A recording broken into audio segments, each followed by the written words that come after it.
The Great Hall of the Concordat was older than human civilization itself.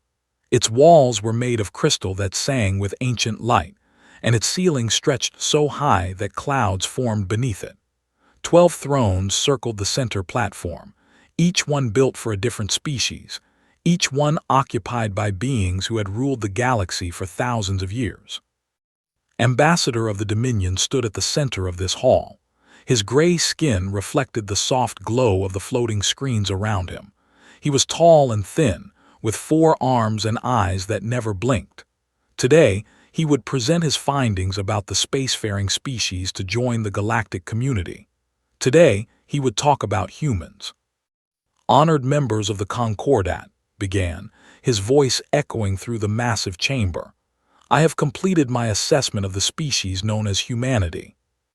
The screens flickered to life, showing images of Earth, blue oceans, green forests, cities of glass and steel. The assembled aliens watched with mild interest. Humans have been traveling between stars for approximately 300 of their years, continued. They have established colonies in 47 star systems. Their population across all worlds numbers roughly 90 billion. High Arbiter leaned forward on his throne. He was a creature with a hard black shell and mandibles that clicked when he spoke.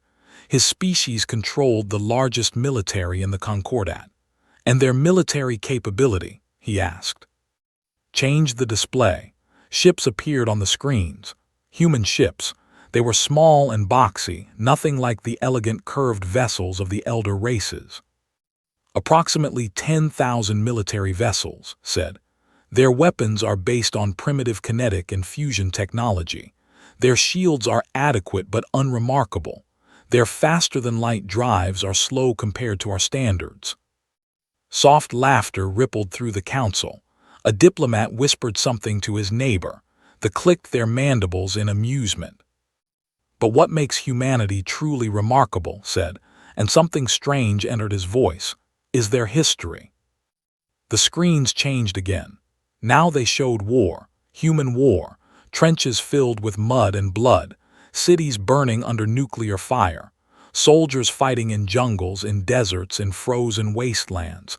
The images kept coming, century after century of conflict, humanity fighting itself with terrible determination.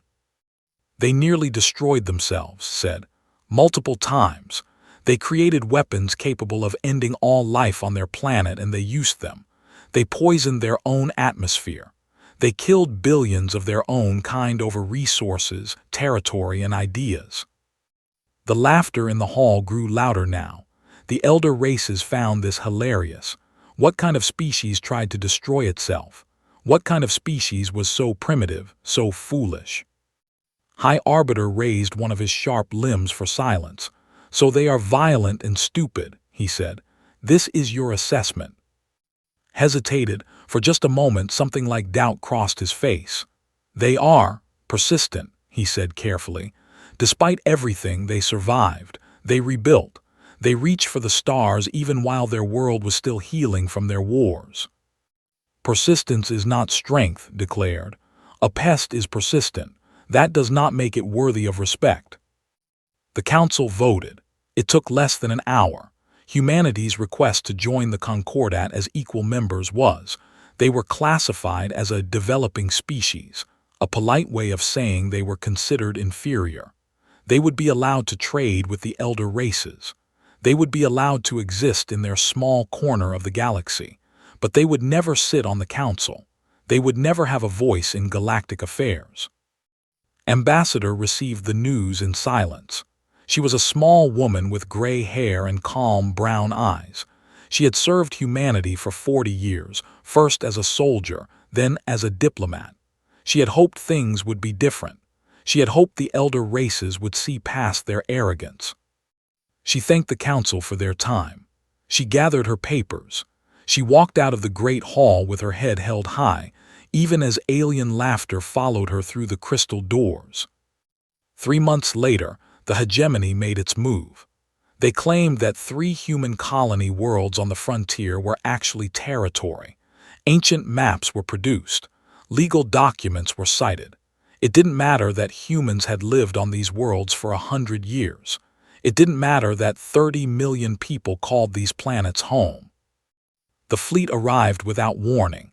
200 warships surrounded each world. The human defense forces outnumbered and were given a simple choice: surrender or die. They surrendered. The visible Terran government protested. They sent angry messages to the Concordat. They demanded justice. The Concordat responded with silence.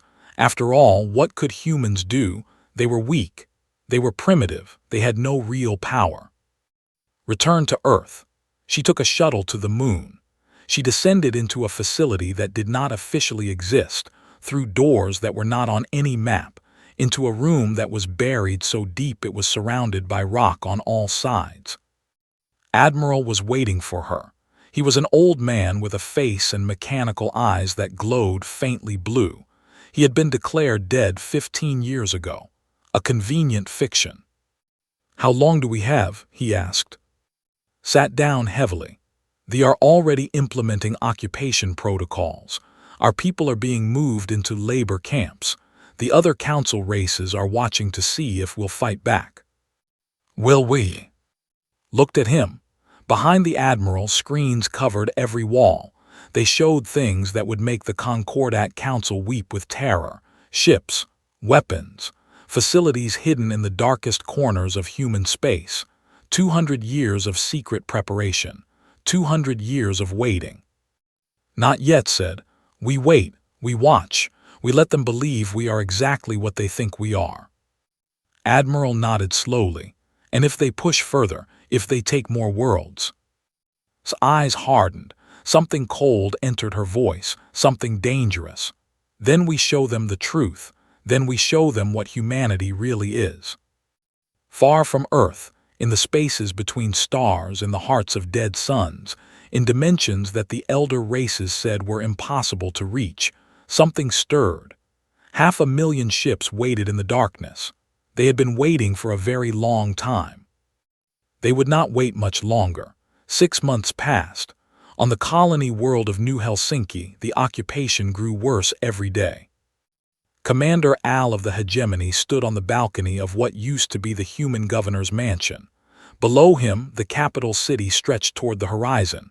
Once it had been beautiful: clean streets, green parks, families walking under twin suns.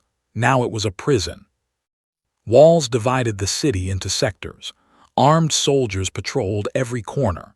Human workers marched in long lines toward the factories that now produced goods for markets. Those who worked hard received food. Those who didn't were taken to the camps outside the city. Few returned from the camps. Al clicked his mandibles with satisfaction. The humans had proven to be excellent workers once they understood their situation. They learned quickly. They obeyed orders.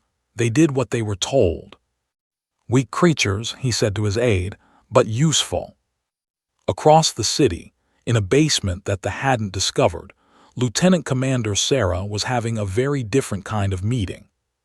She was a young officer, barely 30 years old, with dark skin and eyes that missed nothing.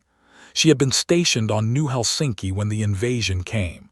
She had wanted to fight. Her commanders had ordered her to stand down, to blend in, to wait. The waiting was killing her. The man sitting across from her shouldn't exist. His name was James Cole, and according to official records, he had died 15 years ago in a training accident. He was older than her, with gray at his temples and scars on his hands that told stories she didn't want to hear. "Your special operations," Sarah said. It wasn't a question. Cole smiled. "I'm a lot of things. Right now I'm a messenger." "A messenger from who?" "From the people who are going to end this occupation." Cole leaned forward. "But first, I need to know something. Are you ready to see the truth? Because once you see it, you can't unsee it. Once you know what we really are, there's no going back." Sarah thought about the labor camps. She thought about the children she had seen crying for parents who would never come home. She thought about her own crew members, forced to work in factories until they collapsed. "Show me," she said. Cole took her through tunnels that weren't on any map. They boarded a shuttle that was somehow invisible to sensors. They flew for hours, leaving the planet behind, leaving the solar system behind, traveling through space in ways that Sarah didn't understand. Finally, they arrived. Sarah had served in the Terran Navy for 10 years. She had seen human shipyards. She had seen fleets gathering for exercises. She thought she knew what human military power looked like. She knew nothing. The facility was hidden in the corona of a brown dwarf star, masked by radiation that would blind any sensor. It stretched for thousands of kilometers in every direction. Shipyards, factories, research stations. Hundreds of thousands of workers moved through its corridors, building things that made Sarah's head hurt to look at. And the ships, God, the ships. They hung in formation outside the facility, and each one was a mountain of black metal and impossible geometry. They didn't look like human vessels. They didn't look like anything Sarah had ever seen. They looked like they had been designed by minds that didn't think the way normal minds thought. "What are those?" she whispered. "Dreadnoughts," Cole said. "Each one is 3 kilometers long. Each one carries weapons that can unmake matter at the atomic level. Each one is protected by shields that exist partially outside our dimension." "How many?" Cole smiled again, and this time there was something fierce in that smile, something hungry. "This is one facility, Commander, one of many. We have been building for 200 years. We have been planning for this moment since before you were born." He pulled up a display. A map of the galaxy appeared, dotted with green lights. So many green lights. They were everywhere, hidden in asteroid fields, lurking in the gravity wells of dead stars, waiting in dimensional pockets that alien science said couldn't exist. 500,000, Cole said. 500,000 dreadnoughts, the largest fleet ever assembled in galactic history, and the Concordat doesn't know about a single one. Sarah couldn't breathe. Why did we hide this?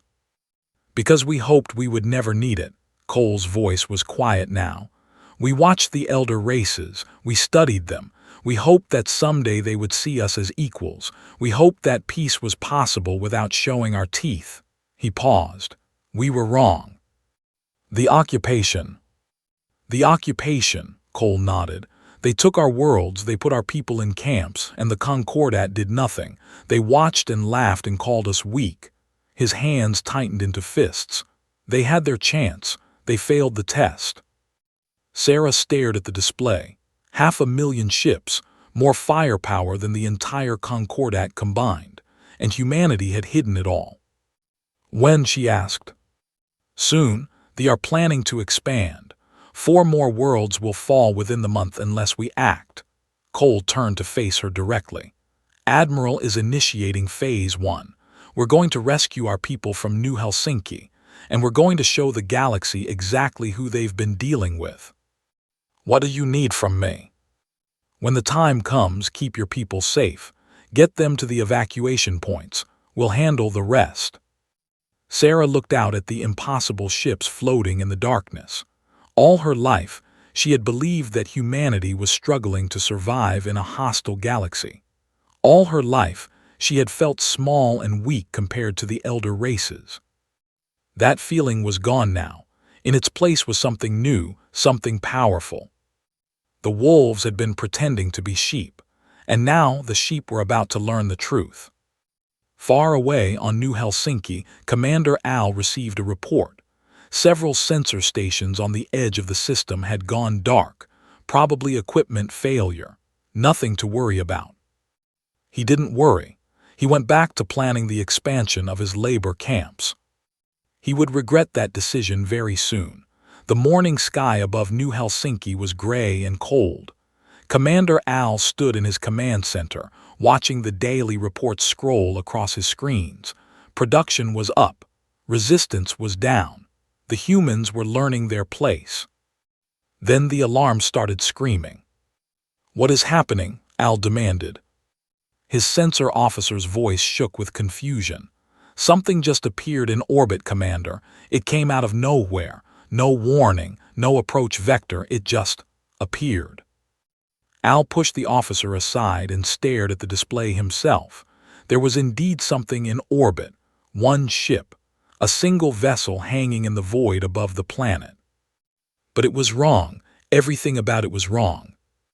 The ship was massive, twice the size of any human vessel Al had ever seen. Its hull was black and angular, covered in geometric patterns that hurt his eyes to look at. It didn't reflect light the way normal metal should.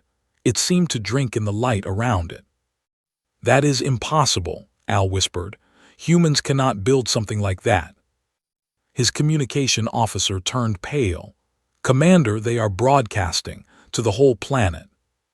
A voice filled the command center. It was calm and clear and spoke perfect. "This is the Terran Union ship Prometheus. We are here for our people. All human citizens are instructed to proceed to designated evacuation points. Military forces are advised not to interfere." Al's shock turned to anger. One ship. They sent one ship.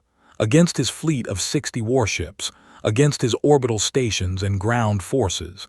They thought one ship was enough. "Destroy it," he ordered.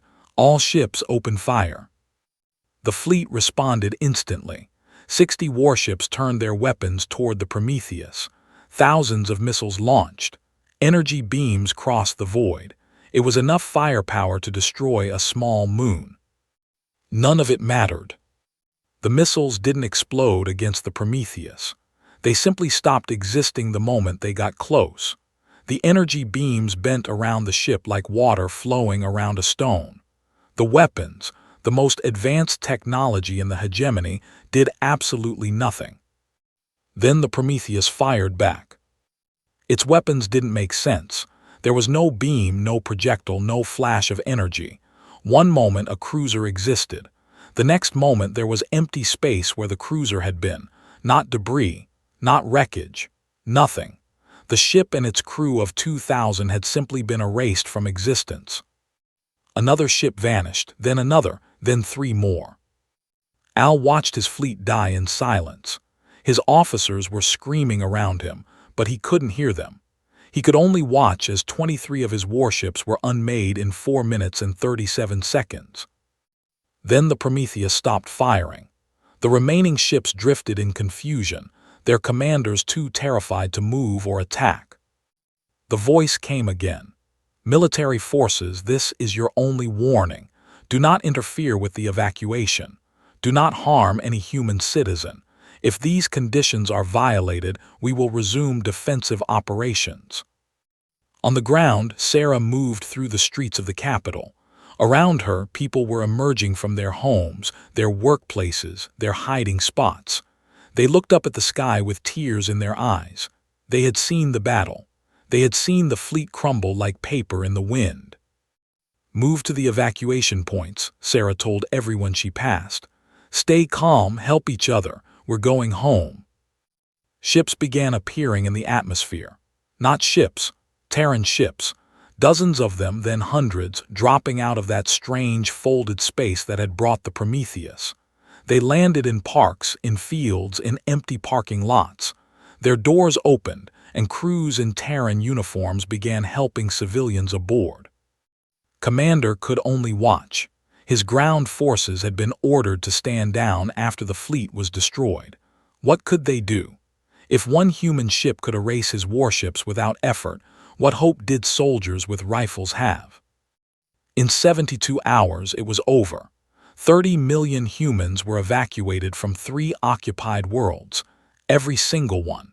The military was left standing in empty cities, guarding labor camps with no laborers, running factories with no workers. The Prometheus was the last to leave.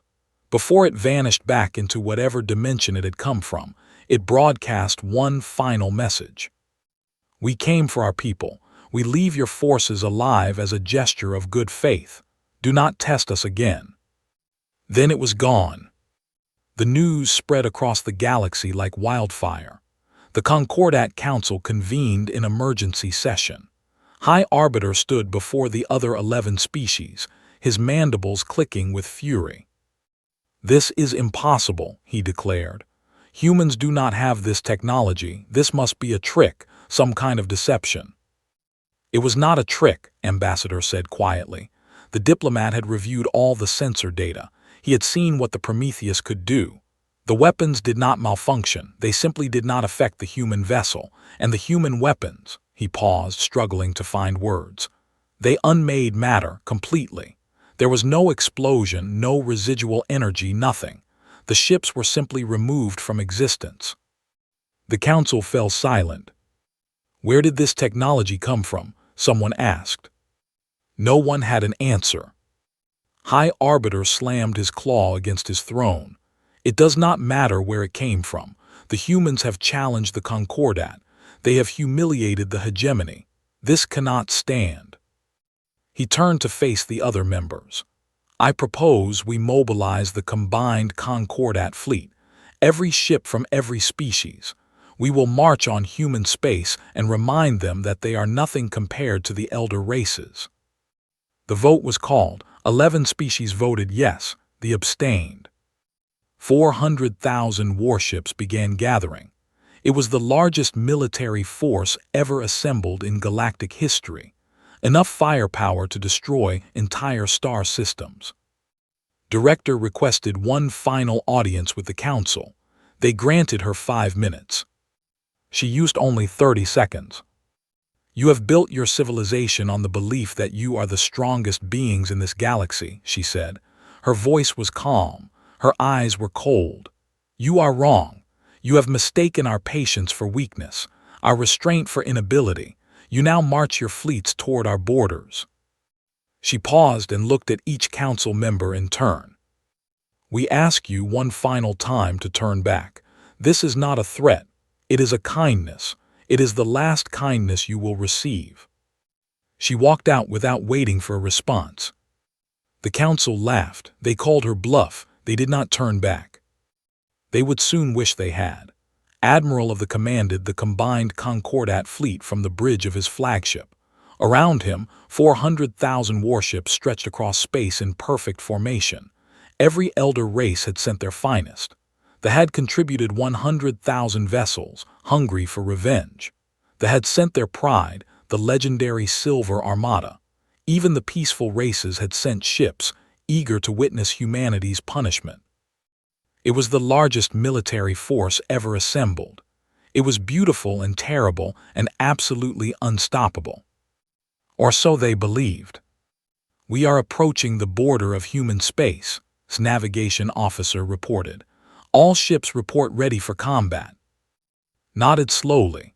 According to intelligence reports, humanity had perhaps 10,000 military vessels, maybe a few more of those strange new ships like the Prometheus.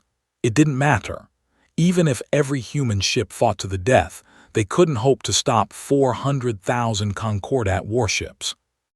"Advance," he ordered. "Standard invasion formation. Destroy any vessel that does not surrender immediately." The fleet crossed the border. For several minutes, nothing happened. The void was empty and silent. Human space seemed abandoned, quiet, dead. Began to wonder if the humans had simply fled. Then his sensor officer made a sound.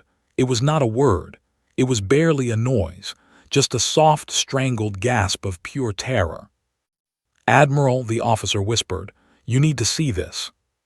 Looked at his tactical display. It had been showing comfortable green dots representing his fleet against the black emptiness of space. Now something was changing. Red signatures were appearing, one by one at first, then dozens, then hundreds, then thousands. "What is this?" demanded. "Where are these signals coming from?" "Everywhere," his officer replied. His voice cracked. "They're coming from everywhere." Space itself seemed to tear open. Holes appeared in reality, windows to somewhere else, and through those windows came ships. But calling them ships felt wrong. They were monsters of metal and impossible angles, each one 3 kilometers long, each one bristling with weapons that shouldn't exist. They came from the hearts of distant stars. They came from the spaces between dimensions. They came from the shadows of every moon and planet in every system visible to the eye. They came and they came and they kept coming. Watched his tactical display fill with red, not scattered dots, not clusters, a solid wall of red that stretched across his entire screen. His computer tried to count the enemy vessels. It gave up at 300,000 and was still counting. "How many?" someone asked. Their voice was barely a whisper. The answer came from every speaker in every ship in the Concordat fleet. A human voice, calm, quiet, almost gentle. 500,000.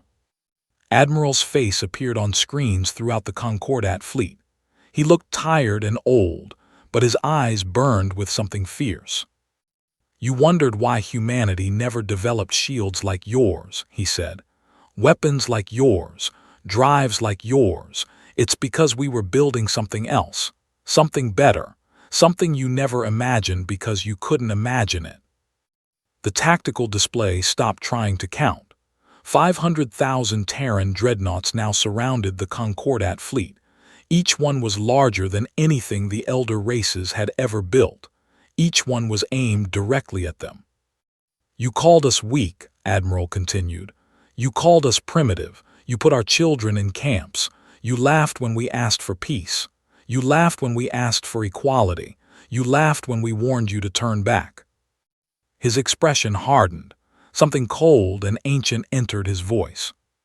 "We are the species that split the atom just to see if we could. We went to our moon on controlled explosions because no one told us it was impossible. We nearly destroyed ourselves a dozen times and rebuilt every time. We created machines that think, medicines that cure any disease, and ships that travel through dimensions your scientists said didn't exist." Leaned forward. "We are humanity, and we are done pretending." Admiral found his voice. "All ships open fire, destroy them all." The combined Concordat fleet fired everything they had.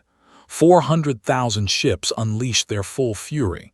Missiles flew, energy beams blazed, nuclear weapons detonated. It was the greatest display of firepower in galactic history. None of it mattered. The Terran Dreadnoughts didn't even activate their shields. They simply let the weapons hit them. The missiles bounced off hulls that shouldn't exist. The energy beams scattered into harmless light. The nuclear weapons detonated against armor that didn't care. Then the Dreadnoughts returned fire. It wasn't a battle, it was a lesson. Terran weapons didn't destroy ships, they disabled them. Engine cores went dead. Weapons systems shut down.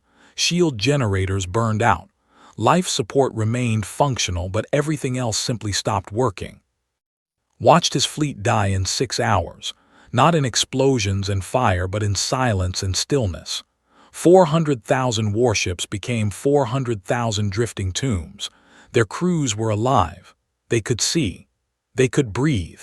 But they couldn't move, couldn't fight, couldn't do anything except watch. The Terran armada parted around them like a tide flowing past pebbles. The Dreadnoughts didn't stop. They didn't gloat. They simply continued forward, leaving the helpless Concordat fleet behind. Admiral appeared on the screens one final time. "We have disabled your fleet, not destroyed it. Your crews are alive. Rescue ships will be allowed to collect them. This is our mercy." He paused. "We are now entering Concordat space. We will visit every major world, every capital, every seat of power. We will fill your skis with our ships. We will show your people exactly what you refuse to see." The transmission ended. For 3 months the galaxy watched in stunned silence as 500,000 Terran Dreadnoughts traveled from system to system. They didn't fire. They didn't conquer. They didn't demand surrender. They simply arrived. They appeared over the crystal towers of the. They surrounded the hive cities of the. They hung in orbit above the floating palaces of the eldest race in the galaxy. Everywhere the Concordat looked, they saw Terran ships. The message was clear. Humanity could destroy them whenever they wished.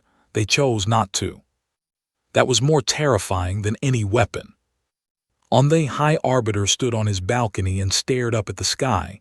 It was filled with dreadnoughts, Hundreds of them, thousands, they blotted out the stars. For the first time in his long life, understood what it meant to be powerless. He understood what humans had felt for 300 years, watching the elder races control everything. It was the most horrible feeling he had ever experienced. And somewhere in the darkness of space, Admiral watched his fleet hold position. 500,000 ships, the greatest armada ever built, enough power to burn the galaxy to ash. He wouldn't use it, that was the point. Strength wasn't about destruction, it was about choice, and humanity had chosen mercy.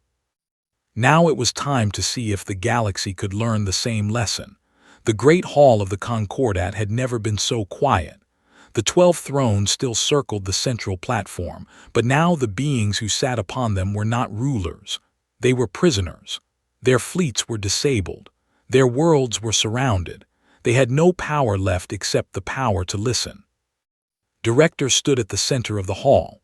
Behind her, through the crystal walls, Terran Dreadnoughts were visible against the stars, a constant reminder of the new reality. 300 years ago, humanity took its first steps into the galaxy. We came in peace. We came with hope. We dreamed of joining a community of species, of learning from those who had traveled the stars for. She paused and looked at each council member in turn. You taught us a different lesson. You taught us that the galaxy respects only power. You taught us that kindness is mistaken for weakness. You taught us that those who cannot defend themselves will be destroyed. High Arbiter tried to speak. We did not know. You did not want to know, cut him off. You were comfortable in your superiority. You enjoyed looking down on the young species who hadn't existed as long as your empires. You never considered that we might be different from the others. You never considered that we might be more. She walked slowly around the platform, her footsteps echoing in the silence. We could destroy you. Every ship, every world, every trace of your civilizations could be erased. Our weapons can unmake matter itself. Do you understand what that means? We could end 12 species in a single day. The council members said nothing. They understood perfectly well. But we won't, said, because that is not who we are. She turned to face them directly. Humanity has spent its entire history learning one lesson over and over again. Power without wisdom is worthless. Victory without peace is hollow. Revenge feels good, but it plants the seeds of the next war. Her voice softened. We learned these lessons the hard way. We killed billions of our own kind before we finally understood. We nearly ended ourselves before we discovered what we could become. She gestured, and holographic displays appeared throughout the hall. They showed the secret facilities, the hidden shipyards, 200 years of preparation. We built this fleet hoping we would never use it. We watched you. We waited. We hoped that someday you would see us as equals without us having to force the issue. She shook her head. We were naive, but we were also patient. Ambassador spoke carefully. What do you want from us? Smiled. It was not a cruel smile. It was almost sad. We want what we wanted 300 years ago. Equality. True equality. Not the kind where one species rules over others. Not the kind where ancient civilizations look down on young ones. We want a galaxy where every voice matters, where every species can grow and learn and thrive. She straightened. The old Concordat is finished. Its rules meant nothing except the will of the powerful. We propose something new. A true council where every spacefaring species has an equal voice, where wars of conquest are forbidden, where the strong protect the weak instead of preying on them. Clicked his mandibles nervously. And if we refuse? Then we leave our fleet where it is, watching, waiting. For as long as it takes, you will never build another weapon without our sensors noticing. You will never expand without our permission. You will exist in a cage of your own creation forever. Let those words hang in the air. Or you can choose differently. You can accept our offer. You can join us in building something better. The dreadnoughts will remain, but they will never fire unless fired upon. They will become guardians, not conquerors. And together, we will create a galaxy worth living in. The council debated for 3 days. In the end, they had no real choice. But something strange happened as they talked. Some of them began to see that the offer was genuine. Humanity truly did not want revenge. They truly did want peace. They were the first to formally accept. Ambassador had studied humanity for decades. He understood them better than most. They mean it, he told his government. They actually mean it. They have the power to destroy us and they choose mercy. Perhaps that makes them worthy of respect after all. It took longer. Their pride was shattered. Their military, once the greatest in the galaxy, had been proven worthless. It took a generation for them to fully accept the new order. But their children, growing up in a galaxy where war was rare and cooperation was common, never questioned it. 50 years passed. The galaxy had transformed. Human medicine, shared freely, had doubled the of 3 elder races. Art had become beloved across Earth and its colonies. Engineering, combined with Terran dimensional science, had opened pathways to other galaxies entirely. Species that had barely tolerated each other now worked together, learned together, grew together. Admiral, ancient now and long retired, gave a final interview. A young journalist asked him the question everyone had wondered for decades. Why didn't you destroy us when you had the chance? After everything we did to your people, why did you show mercy? Was quiet for a long moment. The mechanical eyes that had replaced his natural ones glowed faintly in the dim light. Because that's not who we are, he said finally. Humanity has always been capable of terrible violence. Our history proves that beyond any doubt. We nearly destroyed ourselves more times than I can count. He smiled, and there was something ancient and knowing in that smile. But we've also always been capable of something else, something better, forgiveness, growth, hope. He looked out the window. In the sky, visible even in daylight, a single Terran Dreadnought maintained its eternal vigil over the one of thousands scattered across the galaxy, watching, protecting, never firing. We built 500,000 dreadnoughts to make sure we'd never have to use them, said. And we didn't. That's the real victory. Not the weapons, not the technology, the choice. The choice to be better than our enemies expected. The choice to be better than we sometimes even expected ourselves. The interview ended. The journalist traveled home, thinking about what she had learned. On Earth, in a park filled with trees from a dozen worlds, human children played alongside and young.